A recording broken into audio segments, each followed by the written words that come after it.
Hey guys, Deathletter Magic here, and it's time for some more Commander 2018 spoilers. Haha, I lied, actually. Time to reply to some good old-fashioned stupidity from the comment section of my last couple videos. Well, the last two. I don't have a problem with anybody from any group, gender, color, background, anything being on a card or in a game or in a movie or anywhere. What I do have a problem with is Wizards of the Coast and their social justice bullshit, constantly parading it around like, look how woke we are, we're so great, look at us, we're so diverse, and just like shoving it in your face and like rubbing it around in a circle. You know, they're like cleaning a window with your face and some minority character. It's more about, hey, I'm gonna rage at everybody and be constantly outraged at literally every little thing because it makes me seem so superior to everybody else. And mix that with, it's all about image and them feeling good about themselves. Do you really think half the people there give a crap about the people from certain groups? No. No. It's all about pat myself on the back, look how great I am, diversity, yay.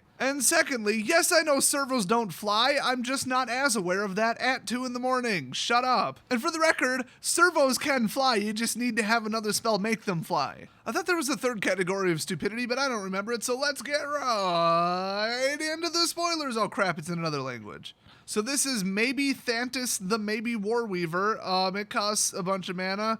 And it has vigilance and reach because I really don't know why they think spiders have reach. I mean, I get it, really tall creatures. Okay, that makes sense. People with bows and arrows. A spider, even the one that eats birds, catches them while they're on the ground.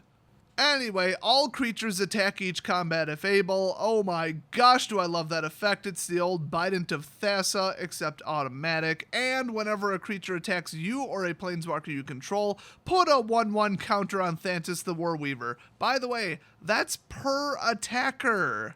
So if there's 5 attackers, you get 5 counters, and this has vigilance. And it has reach. This can literally just come out into the battlefield and you could win the very next turn. I mean, this is hyper powerful. And yeah, they got it at Mythic, which is less about its rarity and more about its actual power level. But damn, this thing's crazy. I mean, I would make this thing my commander all day. 6 is a little high, but if you can protect it, which, okay, it's not blue, so good luck. I don't know, green, hexproof, indestructible, whatever. Some spells do that. You bring this out once and the game's over. I mean, the game is absolutely going to end, and this is going to cause it. Next up, we got that one Pokemon from season whatever the hell's on Netflix of Pokemon. This little flamey bird thing. I don't know what it is. It's not in Pokemon Go yet. So this is a 4-cost instant. Whenever you cast the spell, copy it for each time you've cast your commander from the command zone this game. That's kind of fun. I mean, because it's like you're obviously losing if you cast it like 4 times. Like your opponent's beating you. Probably. Like, I don't know. They could just be running a control deck. But, I mean, either way, you're having a bad time. You're having a bad game. So this is just like, okay, now I'm going to hit you harder. So copy target instant or sorcery spell. You may choose no targets for the copies. So basically you cast something, which probably doesn't cost a whole lot because you got to put 4 into this to clone it. But you could get like 4, 5, 6, 7 copies of that spell. Ooh, boy. There are easier ways to clone spells, but this just looks like fun. I mean, if you had like a really big bomb spell, it probably costs like 5, 6, or 7 though. That's my issue with this. But still, pretty darn effective. I mean, you could, if this was a really good burn spell, just win the game with this. And I mean, you know, you could just run this in like some kind of, you know, Chandra, Jaya, whatever, whoever, Sarkhan, who cares, you know, red ramp deck. Red can create additional red, always have been able to. Next up, we've got Windgrace's Judgment. Pretty cool artwork there, I like that. So, 5-cost instant for any number of opponents, destroy target non-land permanent that player controls. So that doesn't mean like if you have 3 opponents, you destroy 3 of each of theirs, like for 9 total. It just means like, you know, you choose any number of opponents, and then after that, like it's like a yes or no through all of them, then destroy 1 non-land permanent that each of the players control. So, I mean, it's kind of cool. I mean, you kind of just pissed off everybody, and it only really works in multiplayer, otherwise it's pointless, but other than that, it's pretty decent. Still, as powerful as it is, what are the odds that every single opponent has something out that you just critically need to get rid of? You know, not real high. You might end up just getting rid of some stupid little blah whatever. But then again, who doesn't run mana generators? So this is pretty good. Next up, Emissary of Grudges. That's some creepy looking artwork. Wow, that is a lot of words. All right, here we go. 6/5 flying haster for 6. That's pretty good by itself. Let's see. When it enters the battlefield, secretly choose an opponent. Then he has the ability, reveal the player you chose, choose new targets for target spell or ability if it's controlled by the chosen player, and if it targets you or a permanent you control, activate this ability only once. That's the lazy way to write it. It should have had like a charge counter on it or something, but I guess they really didn't want you doing this twice because you can manipulate, counters no matter what you name them. So instead of a retroactive 9 turns ago state-based, you have to remember if you did it or not, they just simply signify it by putting a charge counter on the permanent. That's the more typical way to do something like this. Then you don't have to remember, you just check the state. It's real simple. So you can't just tell them to take your word for it when you secretly choose an opponent. You have to prove it. So if there's 4 players and you're just like, oh man, he's targeting me with some horrific spell, oh, Torment of Hailfire, which I'm pretty sure that's each opponent, but still. Oh, 5 turns ago, I secretly chose you. Trust me. Now you gotta write it down. And then if you write it down, then people can maybe see what you're writing, or if your friend's name is Tim and your other friend's name is like Shaniqua, they could probably tell how many letters you just wrote. And then if you like type in your phone, it's the same problem. It's from a functional standpoint, this is just difficult and stupid, but this card is crazy powerful. So, I mean, you'll get past it. I give it a thumbs up, 7 out of 10. IGN would be proud, still needs more water. Next up, Loyal Subordinate. It's a Menace 3/1 for 3 zombie, so I already like that because Zombie Tribal is the bomb. Actually, it's virtually unbeatable right now. I don't know if you guys have seen those decks, but it's everything they need is about to cycle out. Anyway, Lieutenant, at the beginning of combat on your turn, if you control your commander, each opponent loses 3 life. Damn! This is an uncommon. This card's crazy. I mean, this is like technically better than Double Strike plus Afflict, because you don't have to swing at all to get the extra 3. And plus he has Menace, so you're probably going to get the other 3. I mean, damn, this guy's good. You start boosting him and oh my gosh. Next up, we've got Zancha, Sleeping Agent. Bullshit, she's awake? Look at her. You can't fall asleep standing up like that with your arm up like that. I'm not buying it. So this is Zancha, completely awake agent. Yes, I know what a sleeper agent is. Shut up. So it's a 5/5 for 3. Holy crap. And then she enters the battlefield, an opponent of your choice gains control of it. Yeah, I saw that coming. I figured it'd be something like that. By the way, total Lord of the Rings in the background there. Anyway, Zancha attacks each combat if able and can't attack its owner, which would be you, not the controller. They're the controller, you're the owner, or Planeswalker its owner controls. Good distinction. And you can pay 3. Zancha's controller. Wait, did I just completely change the way that I pronounce it? Whatever. This lady's controller loses 2 life and you draw a card. Oh my god. Any player may activate this ability. Oh no. This is Stab Wound if Stab Wound was even more dickish. So here's the thing. My understanding of how this works is the you is the person that this is resolving for. The you never references the owner. I mean, I've never seen that at least. So if anybody else activates this, yes, the person gets hit for 2. Wonderful. But whoever activated this gets to draw a card. That's crazy. But it's quite the mix of politics on this because, they'd want to swing with this to get it killed as quickly as possible. And so they'd be swinging with a 5/5 at everybody and everyone except you because she can't swing at you. So they'd be trying to get rid of this thing and then nobody else really wants to knock you out of the game or obviously, this creature. Because then they'd lose their, virtually unlimited card draw.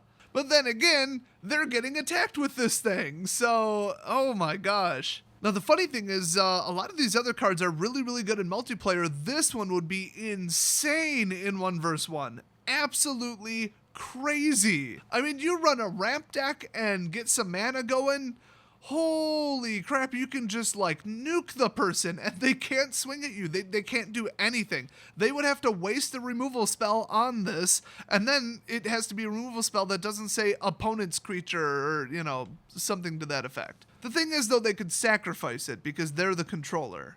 So anything that says sacrifice a creature, she's gone. I mean, she's pretty fragile. She'd make kind of a fun commander, though, because she only costs 3. And the best thing is, her subtype is minion. So she'd be the commander minion, which are like polar opposites.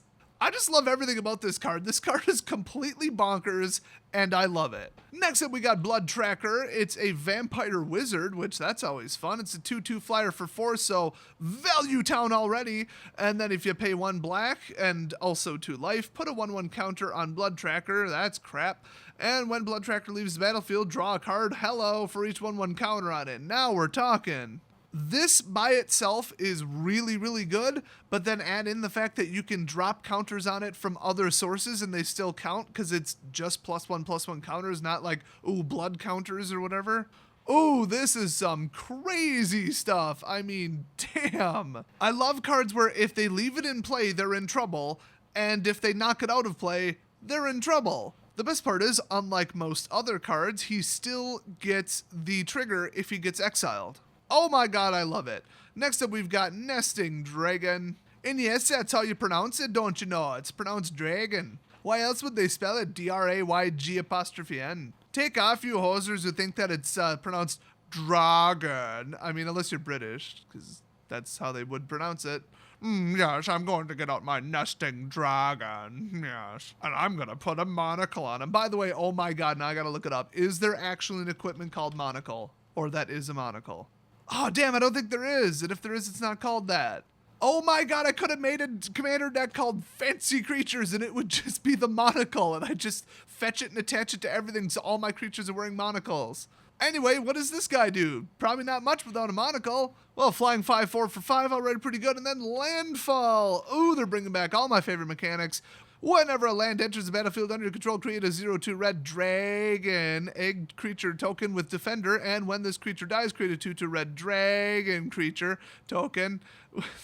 I really mess it up my cadence when I do that. You guys know what the egg mechanic does. Yeah, it's with flying and then it has fire breathing. Duh.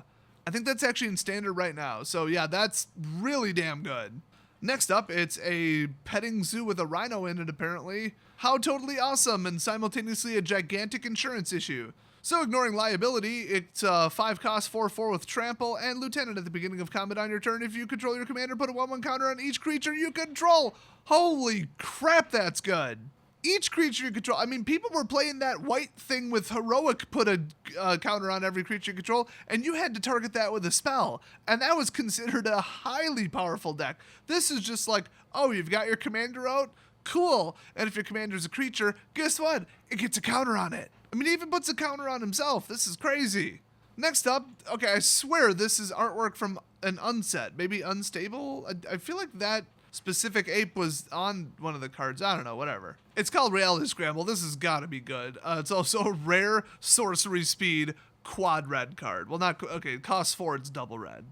Okay, what does it do? Put target permanent you own on the bottom of your library. Reveal cards from the top of your library until you reveal a card that shares a card type with that permanent. Put that card onto the battlefield and the rest on the bottom of your library in a random order. Okay, and it also has retrace. You may cast this card from your graveyard by discarding a land card in addition to paying its other costs.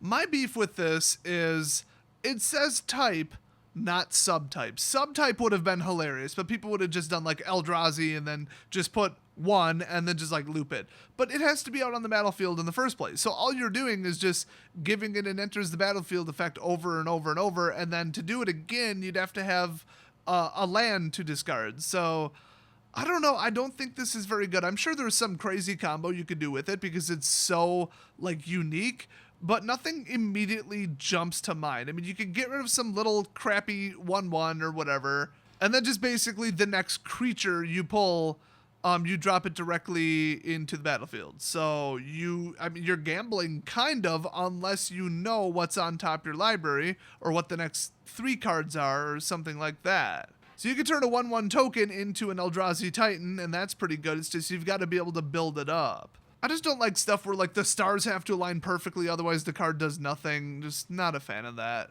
But then you could just blindly say, screw it, I'm going to ditch a 1/1 creature and come up with a better creature. Now, if you had only 2 pieces of equipment in your whole deck, I guess you could maybe not really count on the other one coming up, but if it's like a really weak, cheap one, and then you've got some like insane like 9 cost equipment or something, you could ditch one and then go get the other.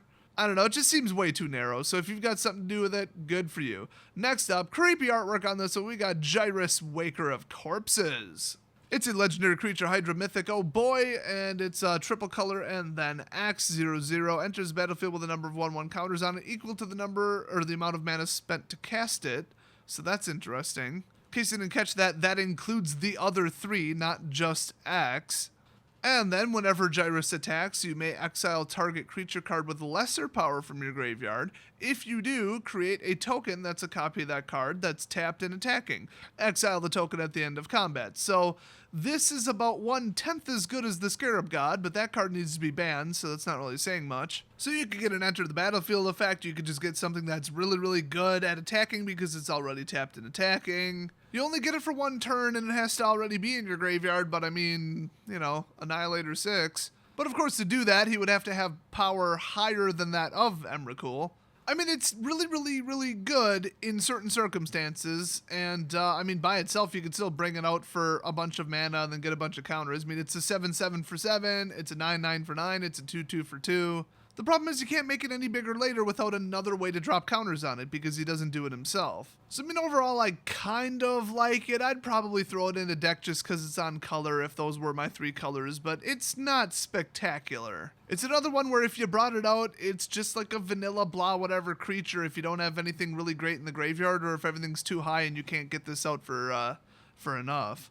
But you got like 1 copy of Hardened Scales out there and some kind of self-mill or something. Oh my god, you could just dominate the game with this. So it's not, you know, completely impossible. It's just not very reliable. Next up, we got Whip Tongue Hydra, which is apparently a chameleon-headed Hydra.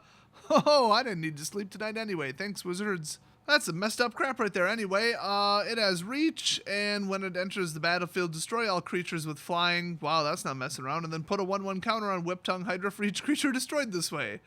Boy, I thought I liked Windstorm in Heaven. This is pretty damn good, too. If your opponent was running literally a all-flying commander deck, this would be table flip inducing. Otherwise, I mean, yeah, it's situational. I'd say it goes in the sideboard, but, well, you know, commander. I don't know, in multiplayer, I mean, you don't have to choose an opponent, so you'd probably get some mileage out of this. Next up, we got a bit of a parody here. Crash of Rhino Beetles, obviously kind of a reference to Crash of Rhinos. Now that card is 8/4 trample for 8. This one is 5/5 trample for 5, and it gets +10/+10 as long as you control 10 or more lands. Hey, I'd put this in a landfall deck all day. I mean, a 15/15 trampler for 5 that's highly conditional, it's still a lot worse than Ghalta, so it's not like absolutely dominating and broken. But on the other hand, it's still a 15/15 trampler. Well, at least some of the time it would be. And honestly, if it was a 5/5 trampler for 5, that's like not that bad either. Give him some equipment, give him Death Touch, you've got something there. I mean, whether you got 10 lands or not. Next up, Loyal Apprentice. We've got a 2/1 for 2 with haste and Lieutenant. If you control your commander, create a 1/1 colorless Thopter artifact creature token with flying. That token gains haste until end of turn. Ooh, that's aggressive. I mean, not much to say about this. Yeah, if your commander's out, you get a bunch of Thopters and they're fast. I mean, not a whole lot of interaction. I mean, okay, you could run Improvise, whatever. I mean, they are artifacts. Cool. Swarming your opponent for 2? Sure. I mean, I love it. And that is it for now. I'm sure more spoilers will come out later because spoiler week started this week. Oh yeah, now I remember the third, like, stupid comment that people were leaving. Yes, the leaks were probably manufactured and probably posted on Reddit by, like, Morrow himself. I mean, come on. Either somebody wanted to stick it to Wizards and just be like, ha ha, I leaked your front cards. But they didn't want to, like, completely have them on their ass with lawyers, so they were just like, oh, I'm going to do it the day that spoilers start. And plus, I legitimately don't remember if they usually spoil the commanders first on day 1, or if they spoil them in the middle, or if they spoil them last, or if they spoil them, like, 1 at a time per day. I've never really paid attention to that in the past, I guess. So, I mean, if they were just like, okay, it's spoiler week, ha ha ha, I just ruined the ending for everybody or something, I mean, okay. But those photos were clearly taken on some kind of Wizards of the Coast set or backdrop or office or product display room or booth or something. I mean, just look at the background. Like, nobody has a place like that but Wizards, I wouldn't think. I mean, maybe, like, Channel Fireball would or something. I mean, or like some huge vendor. I don't know, I'm not accusing anyone, I'm just saying it's a very limited scope of who would have leaked these, which is why people are thinking, yes, they probably are fake. So people were mad that I never brought up that they might be manufactured, which I did bring up in the video. Oh, and then I brought it up again in the second video, so I don't know why people are so pissed. Yes, it probably was manufactured. I mean, it just comes down to I don't know and I don't care. I'm so sick of their bullshit. It's like I said, it's either them being massively incompetent or them trying to lie to us and mislead us. Either way, fuck Wizards of the Coast. I mean, they're assholes either way. So at the end of the day, I don't care who leaked them. Or should I say pretended to leak them. Either way, don't care. What really doesn't help is their stupid policy of not commenting on any leaks ever. With one exception, which is when they also outline that policy. So anyway, what do you think so far? Are you going to pick the decks up? Are you excited? Do you typically buy Commander? How would you gauge this compared to the last couple Commanders? I know we don't have full deck lists yet, but just based on the front card, are you excited about them? Will you buy them? And do you normally buy them? Are they better? Are they worse? Let me know what you think down in the comment section. And between the video and the comment section, you might have noticed a new section. It's got these awesome, beautiful t-shirts. I don't think it actually displays all of them there. You might want to follow the link over to the teespring.com website so you can check out all the epic designs I've got. Some of them are pretty funny. They've been selling pretty well lately, actually. And I ordered one myself, and they are top notch. It is like the nicest quality t-shirt that I own, and I got the lower end one. And also, my ad revenues are down the toilet this month. Not really sure why. I don't know if CPMs just drop in the summer, or I don't know. But whatever it is, it's costing me a lot of money. So if you're like, hey, I want to help Des out and also get an epic, Magic-related t-shirt, well, Magic-related only to the extent that copyright and intellectual property laws allow me to. I'm just saying the shirts are awesome. You should buy one. So thanks for watching, and I'll see you guys next video.